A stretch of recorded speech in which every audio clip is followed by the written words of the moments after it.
شام کے 5 بجے ہیں۔ السلام علیکم، یہ ریڈیو پاکستان ہے۔ مجاہد خان سے خبریں سنیے۔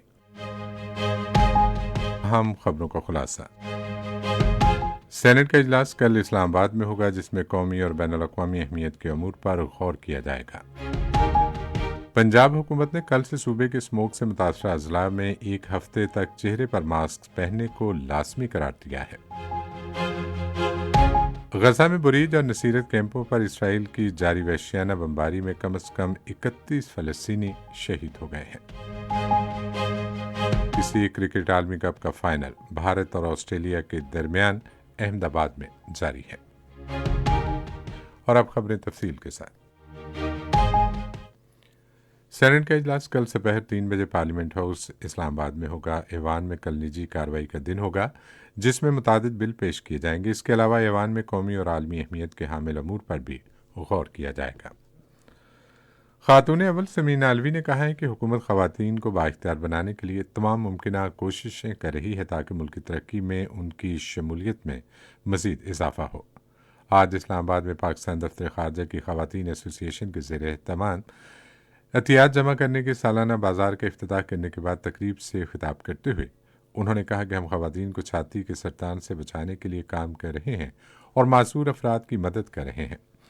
خاتون اول نے کہا کہ پاکستان میں چھاتی کے سرطان کا مرض تیزی سے پھیل رہا ہے۔ ہم اپنی خواتین کو اس مہلک مرض سے بچا کر ہزاروں خاندانوں کی زندگی میں تبدیلی لا سکتے ہیں۔ سمین علوی نے معذور اور ذہنی امراض میں مبتلا افراد کو زیادہ سے زیادہ سہولتیں فراہم کرنے پر زور دیا۔ افغان باشندوں سمیت غیر قانونی طور پر پاکستان میں مقیم غیر ملکیوں کی ان کے ملکوں کو واپسی جاری ہے۔ ہزاروں کی تعداد میں افغان باشندے چمن اور طورخم کی سرحدی گزرگاہوں سے روزانہ کی بنیاد پر اپنے وطن واپس جا رہے ہیں۔ افغان باشندوں کی باعزت اپنے وطن واپسی کے لیے ملک کے کئی اضلاع میں دیگر اقدامات کے علاوہ ان کے عارضی قیام کے لیے تمام سہولتوں سے آراستہ ٹرانزٹ کیمپ قائم کیے گئے ہیں۔ گزشتہ روز 2959 غیر قانونی افغان باشندے اپنے ملک واپس گئے، جن میں 1092 مرد، 668 خواتین اور 1199 بچے شامل تھے۔ اب تک مجموعی طور پر 2,35,821 افغان باشندے افغانستان واپس جا چکے ہیں۔ پنجاب حکومت نے کل سے صوبے کے اسموک سے متاثرہ اضلاع میں 1 ہفتے کے لیے ماسک پہننا لازمی قرار دے دیا ہے۔ ایک اعلامیے کے مطابق صوبے میں آلودگی کے باعث پھیلنے والی بیماریوں کی روک تھام اور صحت عامہ یقینی بنانے کے لیے لاہور اور گجرانوالہ ڈویژن میں ماسک پہننا لازمی قرار دیا گیا ہے۔ لاہور، ننکانہ صاحب، شیخوپورہ، قصور، گجرانوالہ، گجرات، سیالکوٹ، ناروال، حافظ آباد اور منڈی بہاؤدین کے اضلاع میں آئندہ چند روز میں ہوا میں آلودگی زیادہ رہنے کا امکان ہے۔ سکھ مذہب کے بانی بابا گرو نانک کے 554ویں یوم پیدائش کی تقریبات کا آج آغاز ہو گیا۔ پنجاب کے انسانی حقوق اور اقلیتوں کے امور کے سیکریٹری ڈاکٹر محمد شعیب اکبر نے آج لاہور میں ایک تقریب میں سکھ اور مذہبی اقلیتی ارکان کے ہمراہ کیک کاٹا۔ خیبر پختونخوا کی حکومت نے سرکاری شعبے کی تمام جامعات کو مالی طور پر خود کفیل بنانے کے لیے مالی منصوبے تشکیل دینے کا فیصلہ کیا ہے۔ یہ فیصلہ آج پشاور میں خیبر پختونخوا کے نگران وزیر اعلیٰ سید ارشد حسین شاہ کی صدارت میں ایک اجلاس میں کیا گیا۔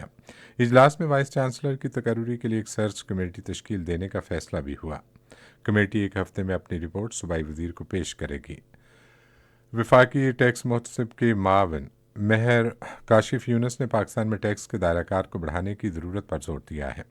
معاشرے میں ٹیکس چوری کی روک تھام کے لیے ٹیکس کے دائرہ کار کو بڑھانے کے اثرات کے بارے میں اسلام آباد میں ایک گول میز کانفرنس سے گفتگو کرتے ہوئے انہوں نے کہا کہ ہمارا معاشی استحکام اور ترقی منصفانہ ٹیکس نظام سے منسلک ہے۔ اسرائیلی فورسز نے غزہ پر اپنی جاری وحشیانہ بمباری میں بریج اور نصیرت کیمپوں میں کم از کم 31 افراد کو شہید کر دیا۔ جنوبی شہر خان یونس پر حملوں میں ایک خاتون اور اس کا بچہ بھی شہید ہوئے۔